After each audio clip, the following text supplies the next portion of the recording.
Alors, un petit rappel de ce qui nous attend cet après-midi. Donc, vous allez avoir la plénière ici où vont se succéder plusieurs tables rondes avec des séquences vraiment d'inspiration.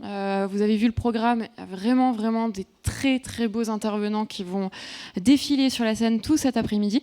Et en parallèle, vous avez le showroom des expériences et également des masterclass pour vraiment vous permettre de déambuler dans l'ensemble du Pharo et profiter de cet après-midi. C'est le moment donc pour nous d'entamer cette journée avec la première table ronde on va se poser vraiment cette question assez simple mais qui va nous permettre de commencer à bien réfléchir sur notre impact, à savoir comment la tech influence-t-elle l'ensemble de nos modèles sociétaux. Et pour avoir une petite séquence d'inspiration avant le démarrage de cette table ronde, j'invite Thierry Baril, Chief HR et Workplace Officer chez Airbus.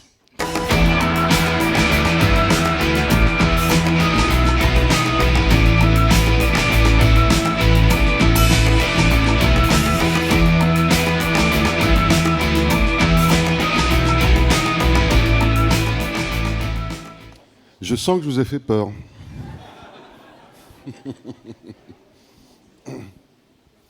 On attend que les mouvements aient eu lieu, peut-être ? On attend les mouvements, on va les laisser un peu déambuler. On a rempli le Pharo, donc c'est vrai qu'en même temps, ça fait du monde qui circule d'un côté à l'autre.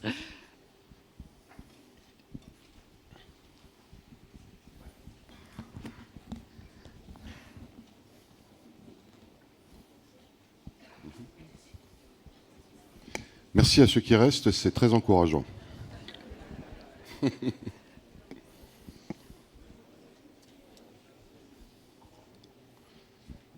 Comme vous voulez. Je peux te poser une question ? Pour démarrer, je peux te poser une petite question ? Ouais, très bien. Avant de démarrer ton pitch. Allez, si tu veux, très bien. Moi, j'aimerais bien savoir quelle est Avant de démarrer le pitch, le temps qu'il y ait les mouvements, l'idée c'est on commence un petit peu notre discussion. Thierry, moi j'aimerais bien savoir quelle est finalement la politique interne du groupe, notamment pour l'inclusion. Je repense à la question qui nous a été posée par le public auprès de Rodolphe Saadé. Quelle est la réponse en tout cas du groupe Airbus sur ces sujets d'inclusion au sein des RH ? C'est un vrai sujet, mais ça fait partie de l'ADN de l'entreprise quelque part, puisque vous savez peut-être tous qu'Airbus est une entreprise qui a vécu par son inclusion et son intégration pendant des années. Nous sommes multinationaux, nous sommes multiculturels. Nous sommes un des rares business models, je crois, dans le monde à travailler, comme je le disais, de manière intégrée. C'est-à-dire qu'on ne peut pas construire un avion sans avoir besoin des autres. Il n'y a pas un produit qui est attribué à un endroit, à une usine. C'est pour ça que vous connaissez peut-être les belugas qui volent tous les jours entre nos différentes usines, de telle façon qu'on puisse être capable en fait, d'assembler à la fin ce fameux mécano final. Donc pour nous, l'inclusion, elle est sous toutes ses facettes, elle est très importante. On a plus de 100 nationalités dans l'entreprise, on est dans plus de 180 pays, c'est un groupe très mondial.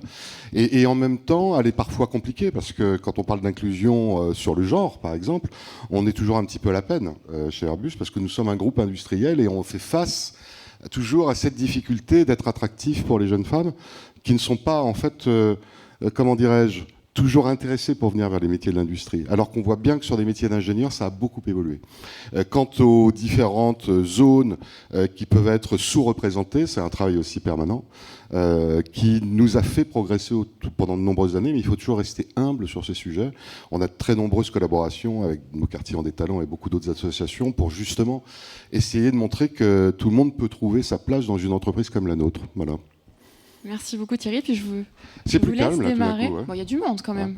Oui, il y a du monde. Non, c'est pas un souci. Bon, bonjour à tous. Merci de cette opportunité. J'ai 10 minutes pour vous parler de start-up alors que je représente un groupe de 135 000 personnes, donc c'est un petit peu compliqué. Et en passant juste après CMA-CGM, qui est à peu près de la même taille. Et d'ailleurs, CMA-CGM est un client d'Airbus aussi, on pense toujours au bateau, mais dans le monde du transport international et du fret, bien évidemment, les avions ont également une place importante. Mon nom est Thierry Baril, je suis le DRH du groupe Airbus, je suis chez Airbus depuis 20 ans, j'arrive de Toulouse pour venir vous parler aujourd'hui. Et juste avant d'avoir une huée, je voulais juste vous dire que j'ai vécu 15 ans quand même dans la région PACA, puisque j'ai commencé en 2003 en fait en tant que DRH d'Eurocopter à l'époque, qui s'appelle aujourd'hui Airbus Hélicoptère.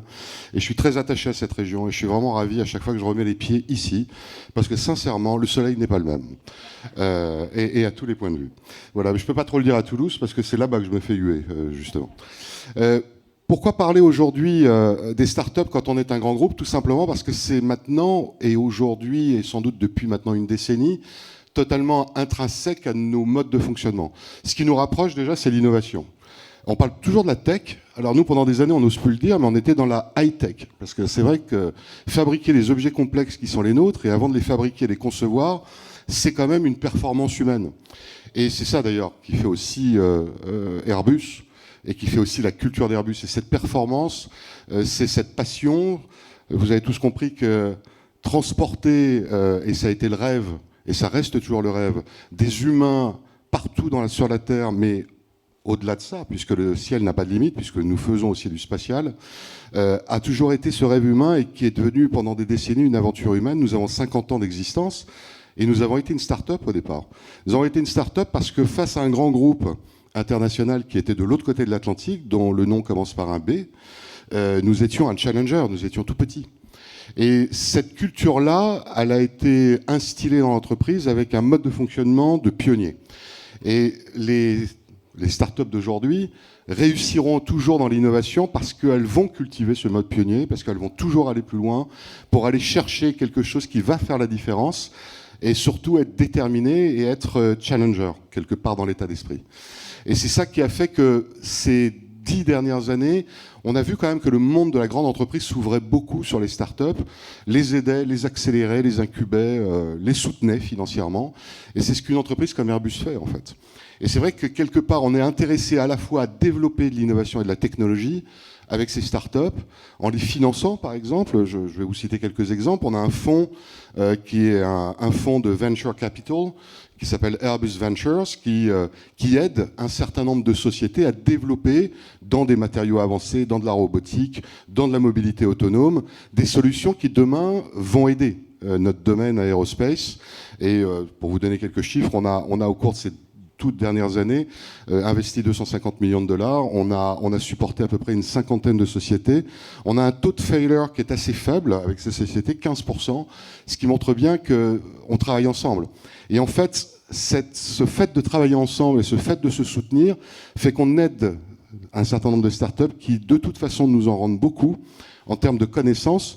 Mais au-delà de la technologie, on apprend plein d'autres choses. Et c'est là que les grands groupes peuvent aussi faire preuve de beaucoup d'humilité parce que l'agilité, dans les façons de travailler, dans les modes collaboratifs, dans la façon de générer de l'engagement, qui sont quand même mes sujets, dans une entreprise comme Airbus, on a appris énormément. Et c'est ce que j'appelle la perméabilité, c'est-à-dire qu'on a bien vu que lorsque nous étions vus comme l'ogre, il y a une dizaine d'années, nous sommes devenus finalement plutôt la grande sœur qui était capable d'aider financièrement. Mais aussi de développer le même genre de modèle. Il faut que vous ayez à l'esprit qu'une grande entreprise comme la nôtre a développé en interne des modes start-up. Je pense à une de nos structures qui s'appelle UpNext et qui vit exactement comme une start-up, avec d'ailleurs un mode de fonctionnement contractuel pour les salariés complètement sorti du grand groupe Airbus et des modes qui ressemblent étrangement aux vôtres et qui font quelque part l'intérêt de rejoindre ce type de structure et en même temps l'inquiétude parfois pour certains salariés d'Airbus d'aller dans un monde qui est un petit peu moins structuré mais dans lequel on peut se permettre beaucoup de choses. UpNext, c'est une société qui fait des démonstrateurs. C'est là qu'on va tester en fait des solutions en mode ultra agile et ultra rapide pour justement ne pas rentrer dans le mode de développement parfois long qui est l'apanage des grandes sociétés dont Rodolphe Saadé venait juste de parler.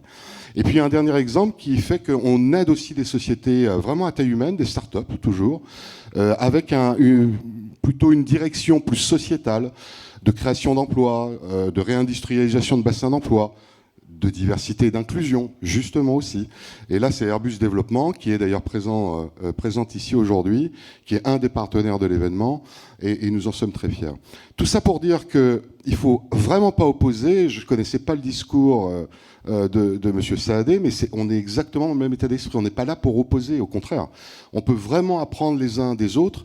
La grande entreprise, de plus en plus, s'est ouverte à ces sujets-là. Je pense que les plus petites ont besoin aussi de comprendre ce qu'on peut apporter comme puissance de feu.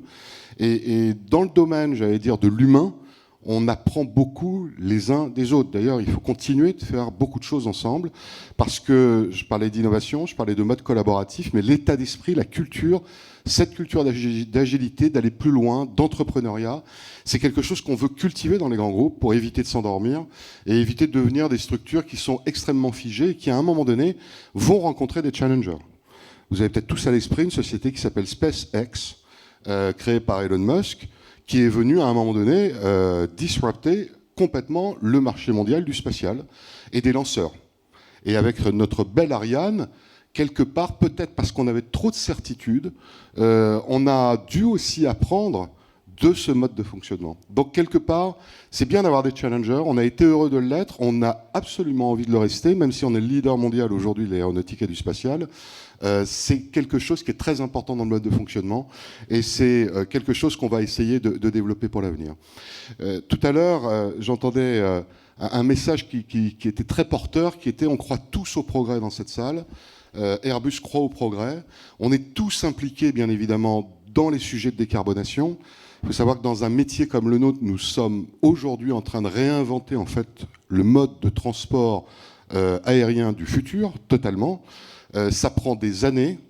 Il y a énormément de gens passionnés qui travaillent dessus. Il y a des solutions qui sont possibles. Et ce qui est très important, c'est de pouvoir tout simplement l'expliquer, accepter que ça nécessite beaucoup d'investissement et de temps pour pouvoir demain avoir des solutions qui vont permettre justement d'arriver à cet objectif que nous avons tous, qui est d'avoir un monde meilleur. Et ce monde meilleur, il est dans la décarbonation, mais pas uniquement. Il est dans notre qualité de vie, il est aussi dans le rapport au travail. Et quand je vois un événement comme celui-ci aujourd'hui, qui attire autant de personnes, je me dis il y a quand même quelque chose de fort dans ce rapport au travail, qu'il faut absolument qu'on cultive. Et il est cultivé parce qu'il y a des projets, il y a de l'engagement, il y a de la volonté. Il y a quelque part cette recherche de faire différemment, de toujours trouver de nouvelles solutions, de toujours aller de l'avant, de toujours inventer quelque chose qui permettra de faire la différence. Ça s'appelle le progrès.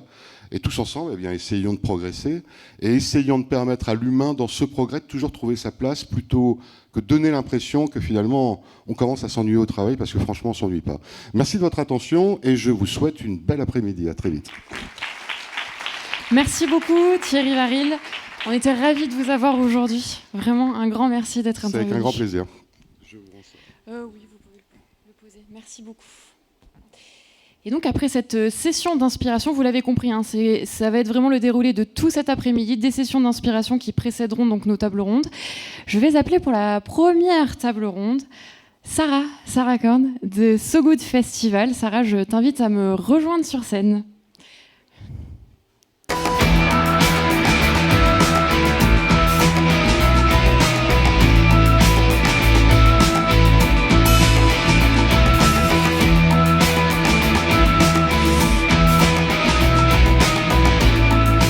Et j'en profite, Sarah, pour dire un mot sur So Good Festival qui a lieu vendredi. Ça va, pas trop stressé? Oui, non, ouais. Écoute, J-2. J-2. Ouais.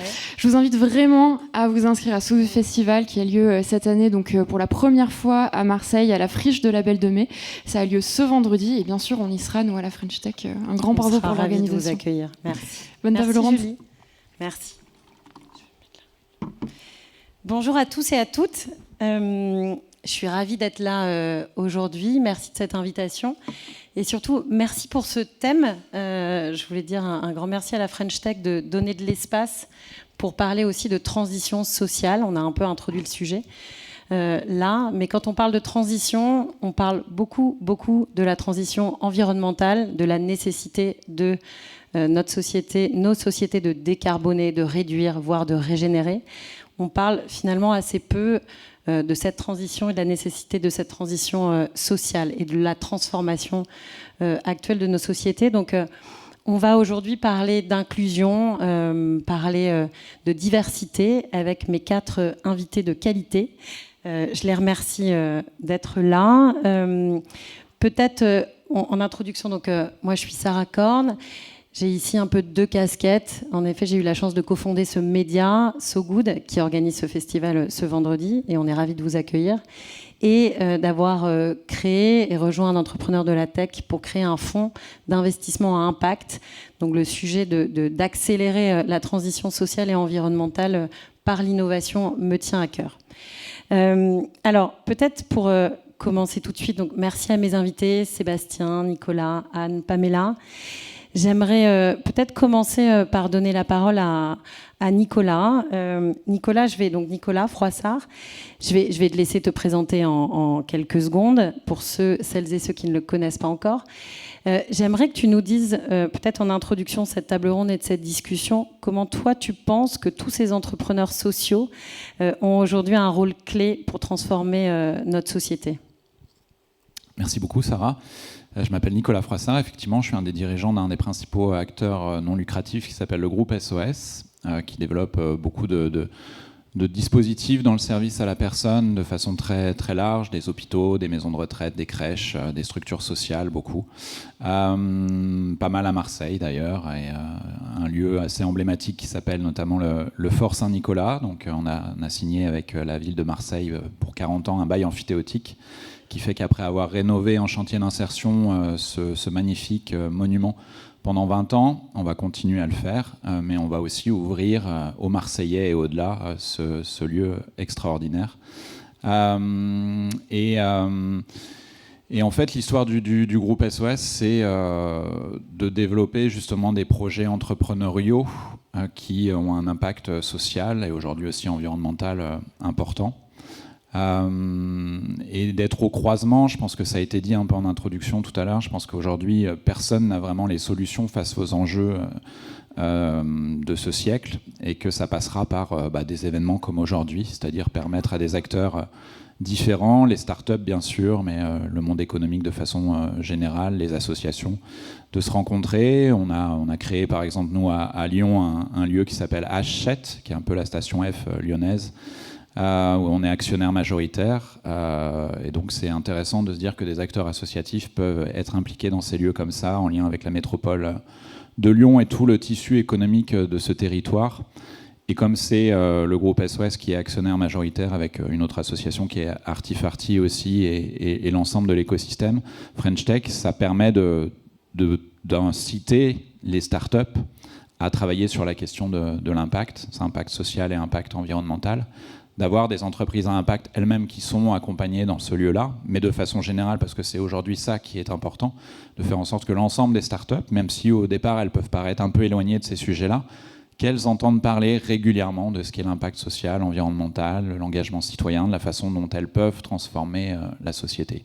C'est quelque chose qui me paraît important et nous-mêmes on a développé parfois des dispositifs sous la forme de start-up associatives, mais start-up, par exemple Reconnect, c'est parti d'un besoin, comme on connaît évidemment bien le monde du travail social, on s'est aperçu que les travailleurs sociaux passaient beaucoup de temps à refaire les papiers d'identité des personnes sans domicile, des réfugiés, parce que quand on vit dans des situations de précarité, quand on vit dans la rue, on perd tout le temps ses papiers.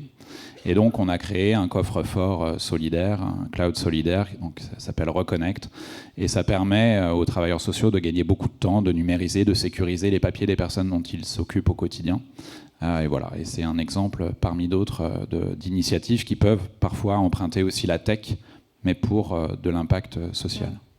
Et alors, en t'entendant, j'ai une question qui me vient. Est-ce que tu as vu, puisque tu as travaillé quelques années pour le groupe SOS, est-ce que tu as vu une évolution entre les différents profils justement d'entrepreneurs sociaux ? On parle beaucoup d'ESS. Moi aussi, je viens de cet univers-là. Aujourd'hui, on parle de start-up à impact. Qu'est-ce qui s'est passé ? Je pense qu'il y a beaucoup d'entrepreneurs, de jeunes entrepreneurs qui sortent des études et parfois de grandes écoles qui ont envie de sortir un peu des sentiers battus et de créer des projets entrepreneuriaux, parce que c'est génial d'être entrepreneur, mais entrepreneur au service de l'intérêt général pour certains, ou en tout cas de l'impact social et environnemental. Il y a un mouvement qui est assez important dans cette direction-là. Après, ce que je trouve intéressant, moi, c'est que les entrepreneurs commencent à se sentir responsables aussi quelque part de leur environnement. J'ai croisé récemment un entrepreneur du CJD qui était à Nantes et qui il avait une boîte de com et en fait il s'est dit voilà, enfin on le sait tous, hein, ça a été rappelé, tu l'as rappelé Sarah, il y a les enjeux sociaux, les exclusions, l'exclusion de façon générale dans notre pays et ailleurs est un problème. Ça a été dit dans l'introduction aussi, à Marseille et ailleurs. Et comment, en tant qu'entrepreneur, on peut être utile. Mais cet entrepreneur, il se dit, j'ai des bureaux qui sont chauffés la nuit, il n'y a personne dedans, mes salariés ne travaillent pas la nuit. Est-ce que je ne pourrais pas travailler avec des associations du secteur social pour voir dans quelle mesure on pourrait peut-être accueillir une personne en situation de précarité. Donc son intelligence, c'est un entrepreneur, donc il va voir les personnes avec lesquelles il peut avancer, donc des acteurs sociaux, des acteurs associatifs. Et quelques temps après, se lance une association qui s'appelle les Bureaux du Cœur, qui aujourd'hui rassemble une centaine d'entrepreneurs, et avec des entreprises qui chaque soir accueillent une personne en situation de précarité. Alors aujourd'hui, c'est 100 entreprises, c'est pas énorme, mais si un jour ça se développe de façon considérable, ça peut permettre de régler une partie du problème, parce que je pense qu'aujourd'hui, les acteurs associatifs que je connais bien, les acteurs publics, comme le groupe SOS, en tout cas pour ce qui concerne les acteurs du secteur associatif, font plein de choses, mais ça suffit pas. Et qu'à un moment donné, on voit bien aussi que l'argent public a ses limites. On peut toujours demander effectivement qu'il y ait plus d'argent qui soit fléché sur l'action sociale, et ça fait partie, moi, d'un plaidoyer que je porte, mais on voit bien que c'est complexe. Donc, moi, ce que j'ai envie de dire, c'est qu'il faut que chacun s'y mette, et notamment les entrepreneurs, qui en plus, quand on est entrepreneur, un problème, une solution, on sait faire, on aime l'efficacité, on aime apporter des réponses à des besoins. Et voilà, cet exemple de Pierre-Yves Loec à Nantes, qui maintenant diffuse partout cette initiative, me semble aller dans le bon sens. Et alors, aujourd'hui, tu quittes tes fonctions, je crois qu'on peut le dire, au groupe SOS, après de longues années passées. Dans ce premier groupe d'économie sociale et solidaire, il faut quand même le dire, c'est assez formidable. Et tu vas rejoindre donc la fresque du climat. Ça m'intéresse que tu nous dises, on a beaucoup, quand on a préparé l'entretien, parlé de changement culturel. Pourquoi tu fais ce move aujourd'hui ? Qu'est-ce qui t'intéresse et voilà, où tu vas mettre ton énergie et pourquoi ? Ouais. Après 23 ans, effectivement, à la fin du mois, je vais quitter le groupe SOS. Je vais garder un lien, mais en tout cas plus en tant que salarié. Et donc prendre la direction générale de l'association La Fresque du Climat. Parce que ça me paraît être là où il faut investir aujourd'hui. Je pense que pas mal d'entre vous connaissent La Fresque du Climat. Qui a déjà fait La Fresque du Climat, par exemple ? Voilà. Pas mal. Plus d'1 million de personnes en France. Plus d'1 million de personnes en France. On va développer dans 80 pays activement. C'est présent dans 120 ou 125 pays. Traduction du jeu de l'atelier en 45 langues. Parce que après 23 ans au sein du secteur associatif, même très entrepreneurial, je pense qu'aujourd'hui, l'enjeu, il est dans la transformation de la société et des mentalités. Et voilà, on parle des startups, on a parlé des grands groupes. Pour que ces acteurs économiques prennent leur place dans la lutte face aux enjeux sociaux et environnementaux et climatiques, il faut que les dirigeants, notamment, mais les salariés, se transforment eux-mêmes. Et la fresque du climat, depuis quelques années, a ce potentiel-là. Moi, le nombre de personnes qui m'ont dit ces dernières années, la fresque du climat m'a transformé, m'a changé. C'est quelque chose qui est rare. Enfin, il y a plein d'initiatives, on les trouve super, inspirantes. Mais dire, cette initiative-là, les 3 heures que j'ai passées avec d'autres personnes, avec l'animateur, à comprendre les causes, les conséquences de l'enjeu climatique, à prendre une baffe souvent, parce que ça reste assez violent de vraiment réaliser ce qu'on va vivre dans les années qui viennent. Mais tant qu'il n'y a pas ça, les individus ont du mal à se mettre en mouvement. Donc je crois beaucoup en ça, et je crois beaucoup à ce qu'a inspiré la fresque du climat, c'est-à-dire aujourd'hui 80 fresques ou projets de fresques, de la biodiversité. Enfin, il y a l'atelier d'automne qui est aussi inspiré de ça, la fresque du numérique, mais aussi maintenant sur le champ social, sur la fresque de la diversité, de l'équité, du sexisme. Enfin, tout ça étant un peu lié, et on y reviendra sans doute au cours de ce moment qu'on va passer ensemble. Mais voilà, je pense que si à un moment donné on aspire à transformer la société, à changer les choses en mieux, ça passe par les individus, par vous, moi, et pouvoir vraiment prendre conscience de la situation, du constat, des données qui existent et qui sont aujourd'hui très nombreuses, quels que soient les sujets, et c'est particulièrement le cas sur le sujet environnemental et climatique, évidemment. Merci Nicolas. On va maintenant, je voudrais donner la parole à Anne Boitard. On va parler d'un projet concret dont vous avez sûrement entendu parler, un compte Instagram qui a défrayé la chronique, Balance ton agency, qui a été fondé par Anne il y a 3 ans. Donc on va parler de cette puissance du digital, des réseaux sociaux, de l'innovation pour transformer la société, on parlait de changement culturel. Anne, est-ce que tu peux te présenter et nous raconter un peu la genèse du projet ? Alors déjà, merci Sarah.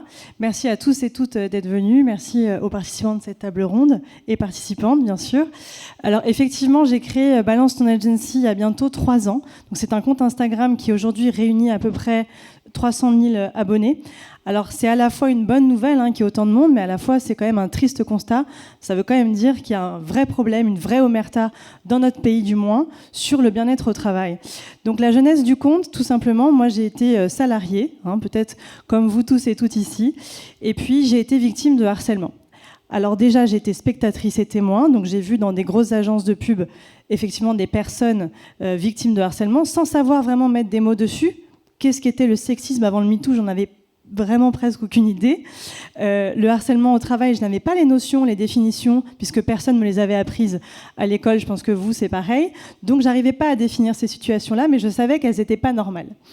Donc, j'ai décidé, enfin, j'ai pas décidé, j'ai été victime moi aussi plus tard de harcèlement dans une plus petite entreprise, simplement parce qu'on avait un manager toxique, on était une petite société, un manager toxique donc qui rabaissait les salariés, j'en faisais partie. Donc, j'ai fait un burn-out, le fameux burn-out. Donc, perte de moyens, perte de confiance en moi. J'ai fini alité. C'est pas drôle, je le dis avec le sourire, mais c'était pas fun. En mars 2020, donc si vous vous rappelez à peu près de cette période, c'était le début du Covid. Donc dehors, c'était anxiogène, et moi, j'étais en chaos interne total. Donc ce burn-out, finalement, en fait, c'est une perte de confiance en moi, mais une prise de conscience aussi sur ce mal-être au travail que finalement, on a presque tous et toutes traversé d'une façon ou d'une autre.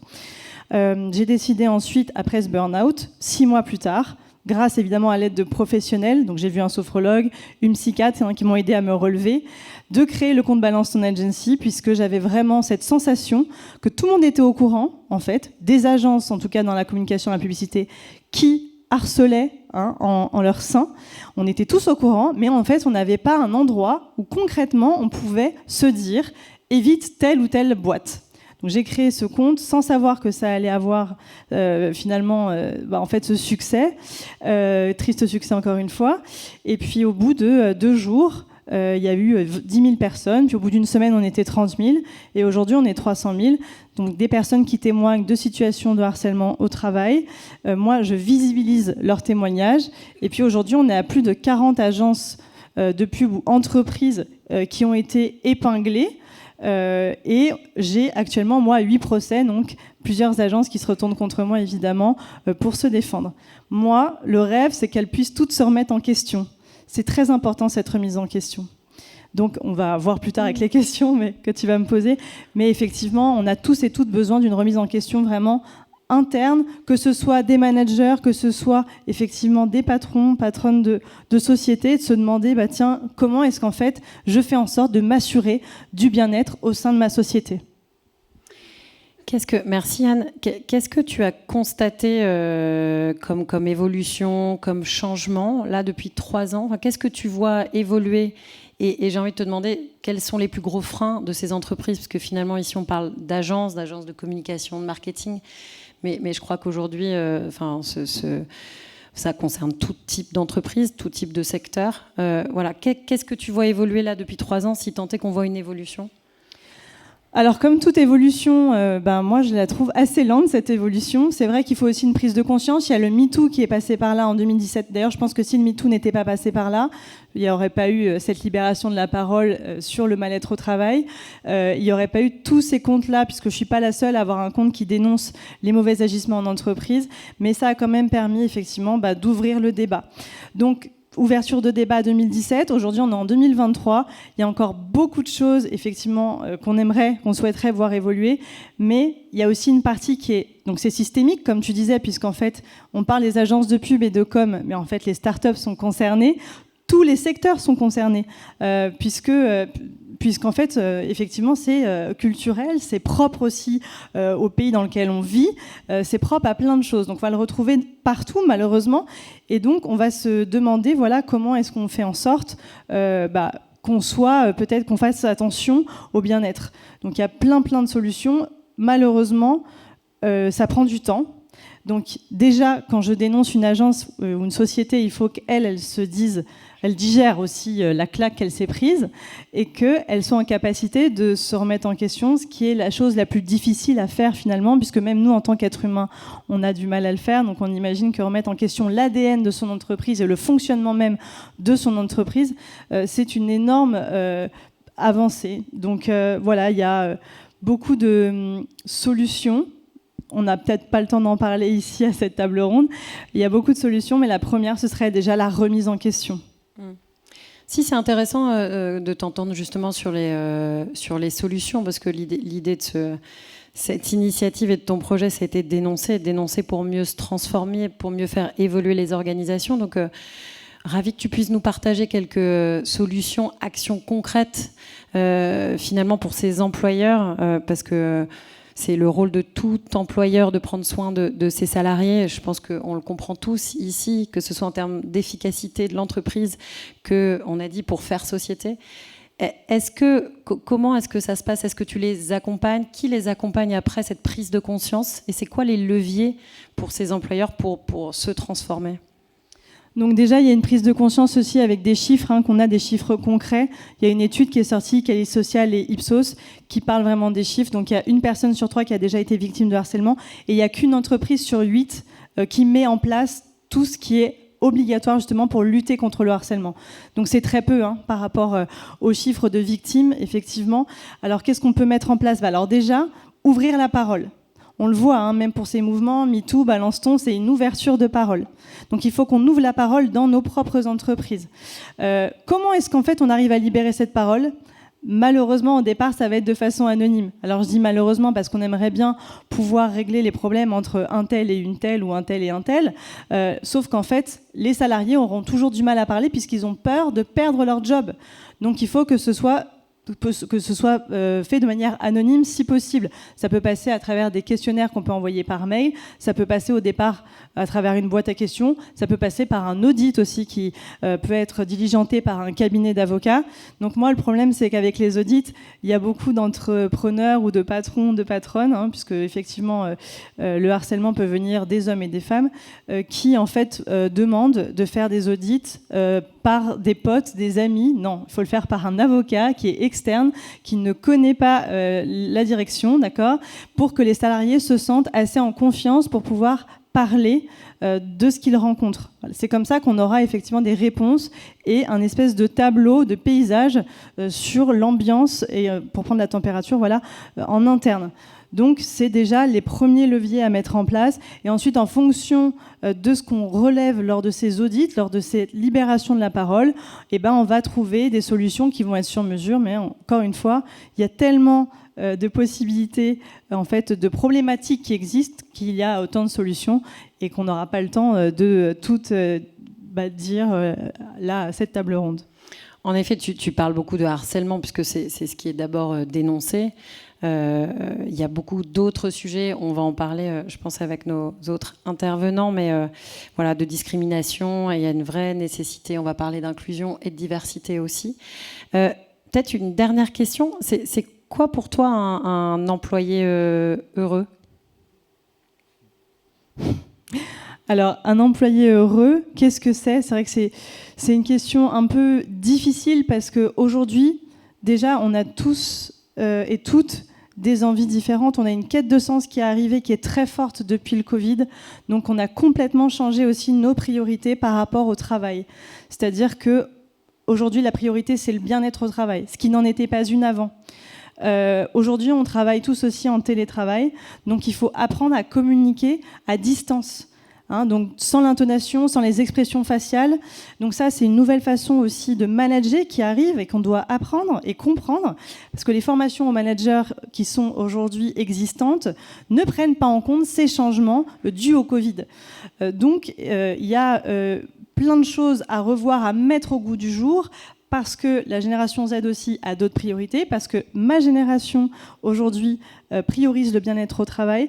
Donc qu'est-ce qui rend un salarié heureux ? Je dirais que c'est une direction qui est à l'écoute, une direction aussi qui a envie d'avancer avec tous ses salariés, parce qu'on voit le turnover aujourd'hui, on reste à environ 2 ans dans une entreprise en moyenne, alors qu'avant c'était plutôt 10, ce qui ne voulait pas dire qu'on était heureux. Mais il faut qu'on se pose la question, pourquoi est-ce qu'on va venir dans mon entreprise ? C'est plus les mêmes raisons qu'avant. Qu'est-ce qui représente mon ADN d'entreprise ? Quel est-il ? Surtout dans un moment, et on en parlait tout à l'heure, de transition aussi écologique, puisqu'on recherche tous aussi, dans cette quête de sens, en fait, cette envie de faire bouger les choses, de faire bouger les lignes, et de faire avancer tout ce schmilblick, tout en respectant les gens et la planète, puisque finalement, il y a quand même un lien qui existe entre les deux. Merci Anne. Et ce point aussi dont on avait discuté ensemble, qui est, tu l'as dit, mais cette nécessité et volonté des employés d'évoluer dans une entreprise. Avant, en effet, on restait 10, 20, 30 ans, on faisait carrière dans une entreprise. Aujourd'hui, ça se raccourcit. Donc les attentes sont différentes et donc l'employé attend de son employeur d'évoluer, de grandir, d'être formé, d'être accompagné, tu l'as dit. C'est une bonne transition pour... Sébastien, j'aimerais... peut-être que tu te présentes. Donc, Sébastien Garcin, toi, tu es entrepreneur dans la tech. Est-ce que tu peux te présenter et est-ce que tu peux nous raconter, puisque tu as beaucoup écrit sur le sujet, j'aimerais qu'on commence là-dessus, mais en quoi tu es un homme blanc déconstruit ? Donc, Sébastien, je suis fondateur d'une start-up qui développe un outil d'automatisation de traitement de données à base d'IA qui s'appelle Wiser.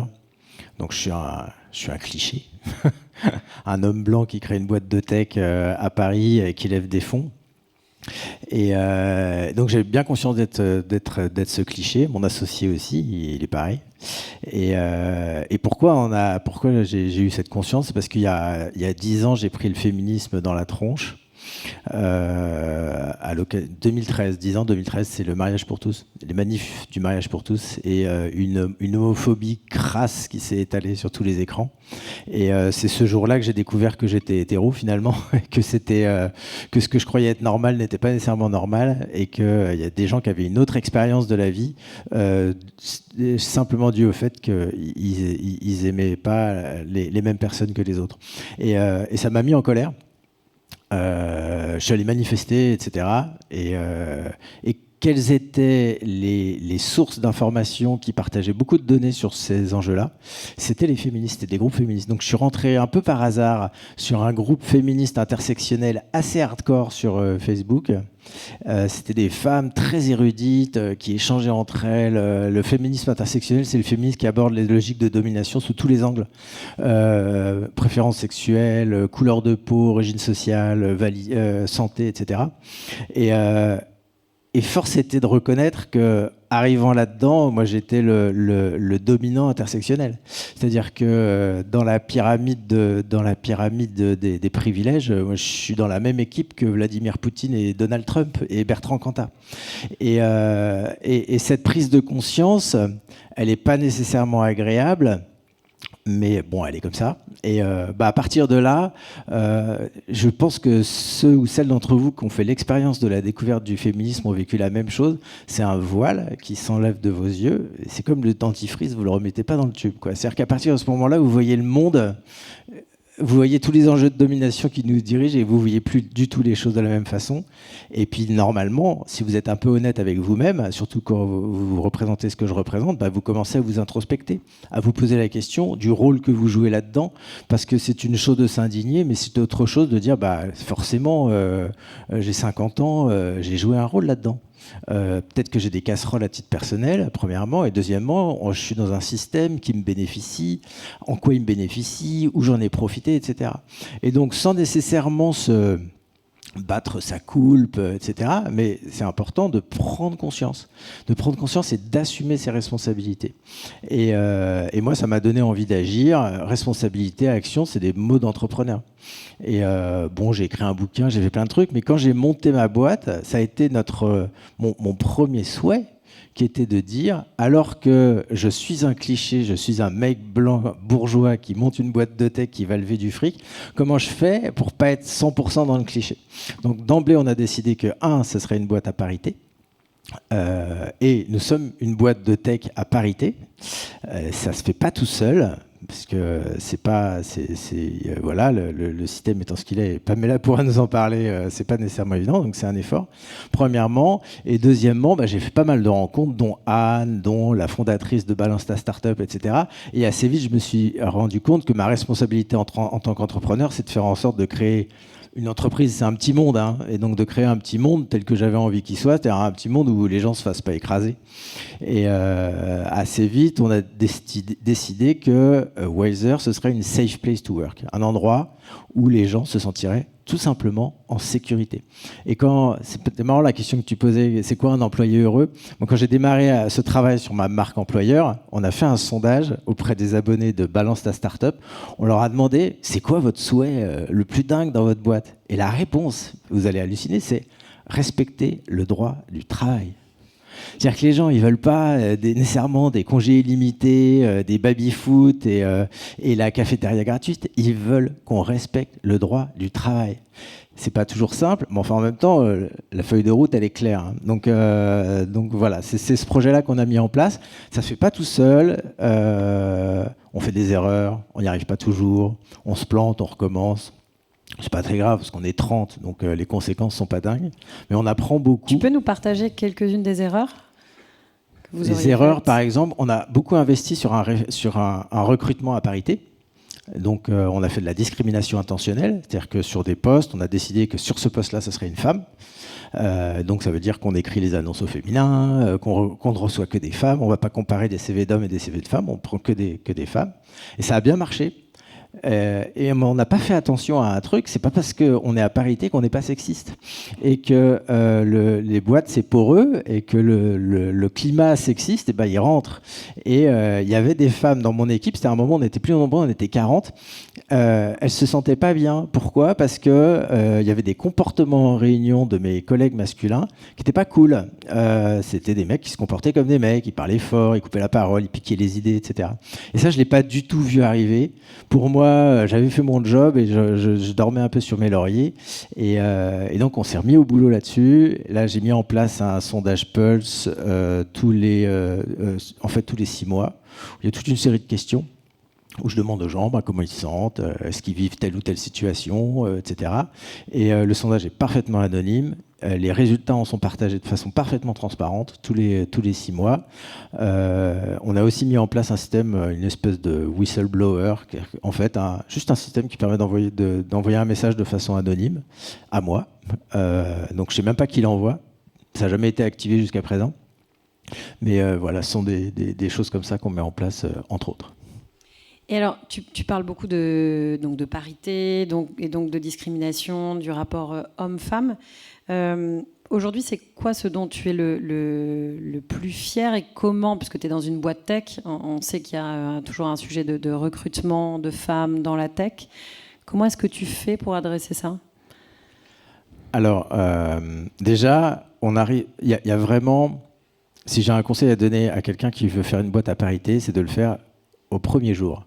Parce que quand vous commencez à recruter le premier gars, le deuxième gars, le troisième gars, le quatrième gars, vous êtes une bande de gars, et quand il y a une fille qui arrive là-dedans, c'est pas super cool pour elle, surtout si ça peut être une apprentie, quelqu'un de jeune, etc. C'est pas évident. Donc la parité, ça se décide vraiment au premier jour, et il faut s'assurer en permanence que, au sein de votre boîte, mais au sein des équipes, il y ait un équilibre, parce que sinon ça marche pas. Et dès qu'il y a trop de mecs quelque part, ça devient invivable. Et je suis le premier à ne pas supporter les ambiances de vestiaire. Donc ça, c'est vraiment un souci à se faire dès le premier jour. Après, quelque part, maintenant, aujourd'hui, c'est presque plus un effort. C'est-à-dire qu'une fois qu'on a amorcé la pompe, y a des femmes qui nous ont rejoints, alors même qu'on n'était pas nécessairement mieux disant en termes de salaire, mais elles sont venues parce qu'elles connaissaient notre proposition, notre positionnement, etc. Je reçois énormément de candidatures spontanées de femmes, de jeunes femmes qui nous ont repérés, qui savent quoi, etc. Et aujourd'hui, le recrutement de l'équipe Data Science, l'équipe Data Science est majoritairement féminine, se fait exclusivement par candidature spontanée. On n'en voit plus d'offres. Je pense que le mot, c'est on recrute des juniors qu'on forme, donc le mot s'est passé. Donc notre réputation est là et peut suffire dans certains cas. Et ensuite, on dit les choses. On a un Notion qui est notre intranet sur lequel j'ai écrit très clairement que la violence verbale est interdite, que les bébés, quand ils sont désirés, sont toujours des bonnes nouvelles, qu'on a eu un congé paternité qu'on a compensé financièrement, on l'a fait savoir. Enfin, on travaille tout ça. On a travaillé autre chose, par exemple, sur la demande d'augmentation.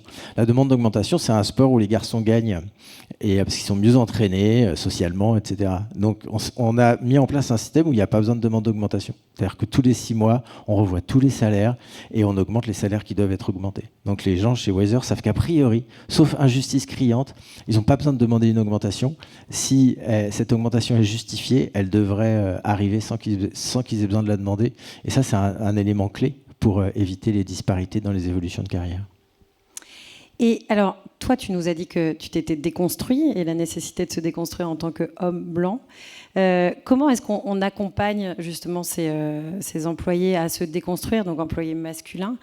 On a pas mal parlé quand on a préparé cette table ronde du sujet de la non-mixité. Est-ce que tu peux nous en dire un mot? Parce que je trouve que l'expérience est vraiment intéressante. Alors, c'est pas nécessairement évident de naviguer entre mon rôle militant, qui est personnel, et mon rôle de chef d'entreprise. Il faut faire cohabiter les deux. Premièrement, je sais que mes collègues, mes collaborateurs, ils regardent mes parutions quand je prends la parole, etc. La meilleure communication interne, c'est la communication externe. Hein. Donc, tout le monde sait où je suis placé. Mais c'est vrai que quand j'ai eu ces cas qui m'ont été remontés par des femmes de comportement, un peu de comportement de bande de mecs un peu relous, en fait j'ai réuni les gars en visio, j'aurais demandé est-ce qu'à leur avis c'était cool d'être une femme chez Wiser. Ils m'ont dit ouais, t'as un patron hyper positif, ça va être la meilleure boîte du monde pour être une femme. Et j'aurais dit en fait non, parce que vous vous comportez d'une façon telle que c'est pas cool, qu'il y a certaines femmes qui se sentent silenciées en réunion, qui n'arrivent pas à s'exprimer, qui se font piquer leurs idées, etc. Ils sont véritablement tombés de leur chaise. Donc je leur ai dit les choses très crûment. C'est-à-dire que j'y suis allé, et puis je n'hésite pas à taper fort. Je leur ai dit, vous savez qu'il y a une femme sur 8 qui a été violée, il y a une femme sur 3 qui a été maltraitée par un homme. Donc quand vous avez une collègue en face de vous, vous ne savez pas quelle expérience elle a vécue. Et ce qui vous paraît peut-être bénin, qui est de lui couper la parole et de lui empêcher de s'exprimer, peut-être que ça rappelle chez elle des faits plus graves qu'elle a vécu, que sa mère a vécu, que sa sœur a vécu, qu'une copine a vécu. Et en fait, vous êtes responsable de ça.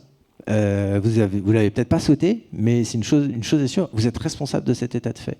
Et je leur ai dit clairement, moi je refuse que qui que ce soit se sente mal à l'aise dans cette boîte, que ce soit un homme ou une femme. Et aujourd'hui, c'est les femmes qui se sentent mal à l'aise dans cette boîte, et vous êtes responsable de cette situation. Et ça a bien marché, puisqu'après, j'ai pris la température, et il y a même certaines femmes de la boîte qui disaient que les mecs osaient plus rien dire en réunion, et ce qui était un bon résultat en fait. Merci Sébastien. Vous pouvez applaudir. Je suis ravie de terminer cette discussion par toi, Pamela, donc, qui travaille chez Decathlon Digital. Tu incarnes la grande entreprise et tu travailles, et tu es la preuve que la grande entreprise investit sur ces sujets d'inclusion, de diversité, puisque c'est ton rôle, tu es dédié à 100% sur ces sujets dans la grande entreprise. Est-ce que tu peux nous expliquer ce que c'est qu'une chargée d'inclusion, de diversité des équipes dans une entreprise comme Decathlon ? Oui, je peux faire ça. Et ben en fait, quand on n'a pas comme boss Sébastien, on a besoin de gens comme moi pour mettre en place des process qui permettent d'avoir un peu plus d'équité, un peu plus de parité, enfin pas un peu plus, la parité et l'équité tout simplement. Et puis on va aussi surtout aller chercher de la donnée. Tu en parlais tout à l'heure. On va aussi aider à libérer la parole, c'est ce que tu disais tout à l'heure, Anne.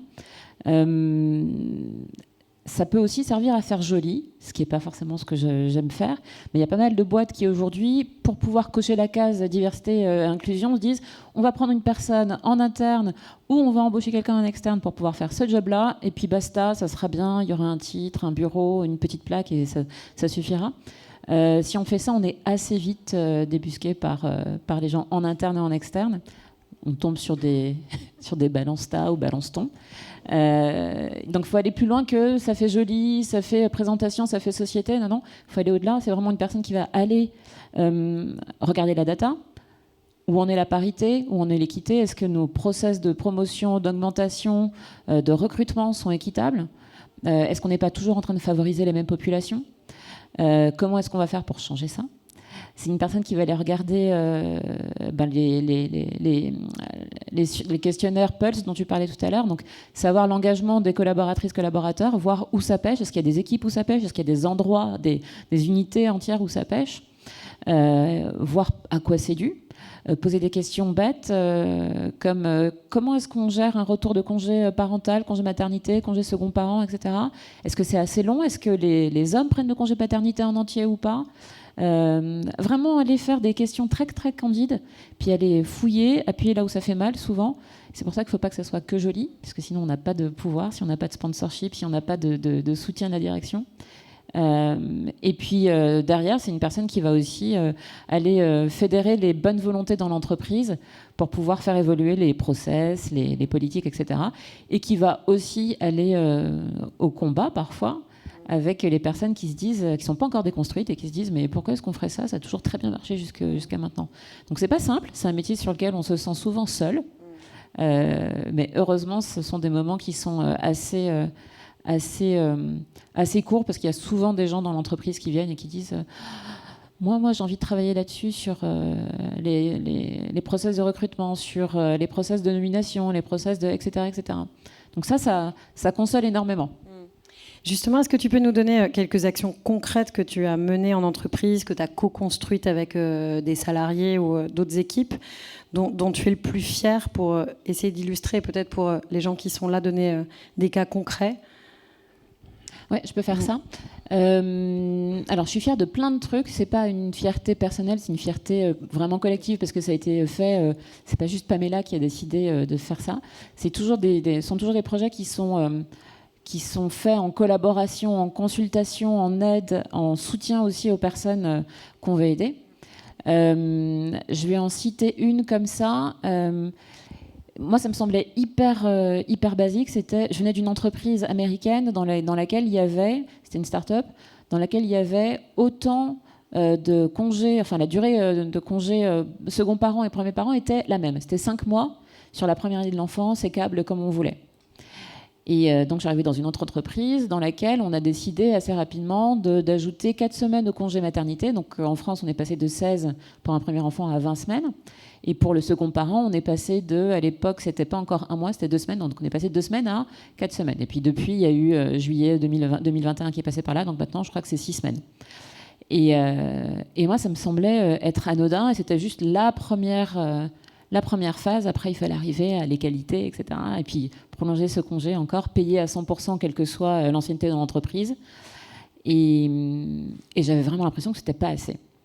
Et puis un jour, j'ai une collègue qui était partie en congé mat, qui est revenue, et je lui dis dis donc, ça fait longtemps qu'on t'a pas vu, effectivement, ça me fait plaisir de te revoir, comment ça va ? Elle me dit écoute, je suis très contente de ne revenir que maintenant, parce que si j'étais revenue il y a 4 semaines, j'aurais été mais dans un état complètement lamentable.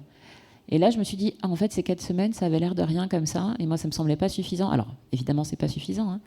Mais ça, le fait d'avoir des retours concrets, ça fait toute la différence. Et c'est pour ça que c'est important dans ces rôles-là de continuer à sonder les gens avant, évidemment, de mettre en place certaines mesures, mais aussi après, pour voir si on est allé trop loin, pas assez loin, à quel rythme on peut aller. Donc ça, c'est un premier truc. Deuxième chose, je vais parler d'un groupe qu'on appelle des ERGs, donc les Employee Resource Groups, qui sont un peu les communautés d'affinité au sein des entreprises, plutôt dans les startups américaines, on voit ça plutôt dans les grands groupes américains aussi, même si ça se déploie un peu plus en Europe maintenant. Ce qui est intéressant, c'est d'avoir des gens qui se sentaient pas très très bien, il y avait une forme de diversité, on en parlait tout à l'heure, il y avait de la diversité, mais il n'y a pas forcément l'inclusion. C'est ce dont tu parlais tout à l'heure, il y a des femmes, on est à parité, mais les femmes se sentent pas forcément à l'aise dans cette entreprise, en tout cas pas à tout moment dans l'entreprise. Et donc, avec ce groupe, l'un des groupes qu'on a monté, c'était un groupe de personnes noires dans l'entreprise. Moi, j'étais assez... j'avais pas très envie de participer à ce groupe au départ. Je me suis dit, mais moi, je me définis pas comme noire en premier. Il y a plein d'autres choses que je dirais de moi avant de dire que je suis noire. Ça se voit en même temps, donc j'ai pas trop le choix.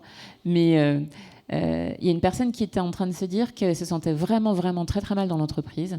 Et grâce à cette communauté de personnes noires au sein de l'entreprise, dans laquelle on avait vraiment installé... une forme de sécurité psychologique où c'était vraiment un safe place, on a vu que cette personne était en dépression en fait.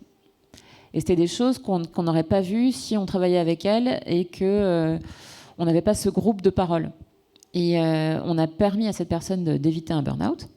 Et elle travaille très bien maintenant, elle a repris goût à la vie, etc. Mais ce sont des initiatives comme ça qui, là je raconte des choses anecdotiques, hein, mais ce sont vraiment les fruits, les réalisations concrètes de ce qu'on a fait. Et c'est ça qui me rend un peu fière.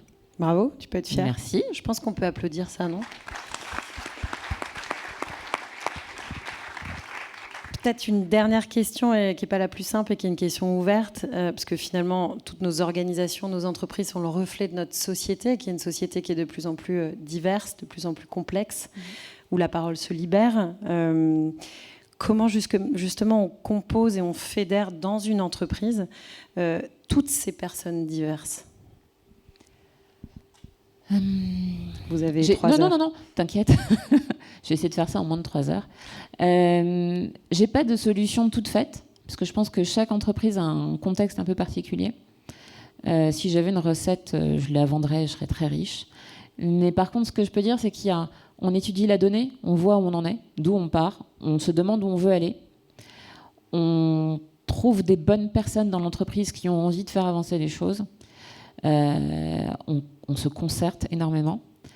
Et puis après, il y a des choses qui nous paraissent évidentes quand on est dedans, mais qui ne le sont pas forcément. C'est dès maintenant, alors si on est déjà une start-up qui a plus de 0 jour, plus d'1 jour, on peut quand même aller vers la parité, on peut quand même aller vers plus d'équité.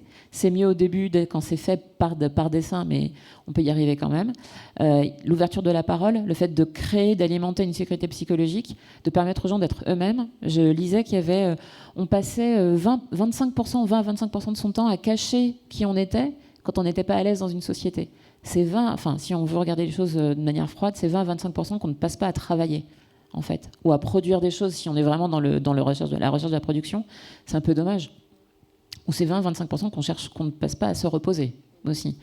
Donc pour moi, ouverture de la parole, trouver des gens qui sont à fond sur ces sujets-là et qui ont envie de faire avancer, et puis construire ensemble, c'est l'une des manières de le faire. Et puis rester curieux, humble et garder un esprit ouvert. Merci Pamela. De rien. Est-ce qu'on a le temps d'une question ? Il me reste 40 secondes. Peut-être si vous avez une question.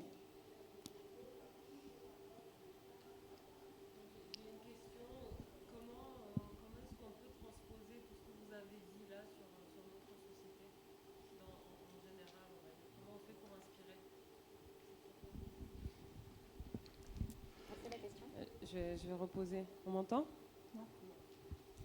Je peux la redire, tu me dire comment est-ce qu'on fait pour transposer tout ce qu'on a dit dans notre société avec start-up, société ou société avec un grand S ? Dans la société avec un grand S. Et tu avais une fête question que j'ai oubliée, je suis désolée. Non, c'est ça. Ben non, c'était ça. Comment on fait pour se les approprier, nous ? Tu veux répondre, Pamela ? Je vais réutiliser exactement la même formule. C'est-à-dire ouvrir la parole, s'éduquer aussi sur ces sujets-là, La déconstruction, c'est pas à la charge des personnes qui souffrent ou qui sont victimes des discriminations, c'est plutôt à la charge des personnes qui sont plutôt dans la position dominante de le faire. Donc commencer par se renseigner, s'éduquer, être curieux, aller chercher de la donnée, pas prendre tout comme argent comptant et se dire mais ça fonctionne très bien le système qu'on a jusqu'à maintenant. Je pense que c'est une première chose. Vous avez d'autres idées? Quelqu'un veut répondre? Moi, je pense spontanément au rôle modèle, et pour moi, c'est important d'avoir des rôles modèles. Vas-y, Sébastien. C'est très paternaliste, mais moi, j'ai 55 ans. La plupart des collaborateurs dans ma boîte, ils ont 30 ans ou moins. Et j'ose espérer que de me voir, j'ai forcément un rôle un peu paternel dans une boîte comme ça. Et que, voilà, j'estime que je suis un rôle modèle. Et qu'en tout cas, j'estime que j'ai cette responsabilité d'être un rôle modèle par rapport à eux dans mes comportements quotidiens dans la boîte. Pareil avec des enfants, c'est pareil. Moi, je crois beaucoup à la force du collectif. C'est pour ça que professionnellement, je me tourne aussi vers une organisation comme la Fresque du Climat, mais j'ai participé aussi également sur la question environnementale à la Convention des entreprises pour le climat, inspirée elle-même de la Convention citoyenne pour le climat. Et la leçon de ces initiatives-là, c'est que quand on passe du temps ensemble, entre pairs, entre entrepreneurs, entre salariés, entre citoyens, qu'on reçoit de l'information de qualité scientifique, des données, de la data, on en a parlé, fiables, et qui permettent de comprendre où on en est sur une situation, on arrive plus facilement à changer. Donc toutes ces initiatives effectivement qui permettent à un moment donné qu'un groupe de personnes prennent dans la figure, parfois c'est pas très agréable, effectivement, hein, tu le disais, quand on n'est pas déconstruit et qu'on prend le féminisme dans la figure, il y a un moment difficile. Quand on n'est pas du tout conscient des enjeux climatiques, c'est difficile. Mais il faut passer par là, et c'est sans doute plus facile et plus intéressant et constructif de le faire à plusieurs et sur une durée assez longue.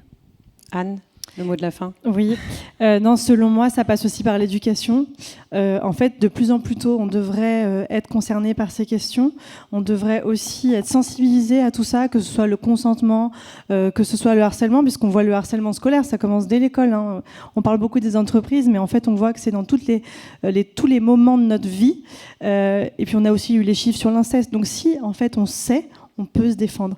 Il suffit aussi d'avoir les outils et de connaître pour pouvoir identifier des situations, que ce soit de harcèlement ou autre. Mais le savoir, c'est le pouvoir. Je dirais que c'est le mot de la fin. Merci Anne, merci à tous les quatre. Merci à vous.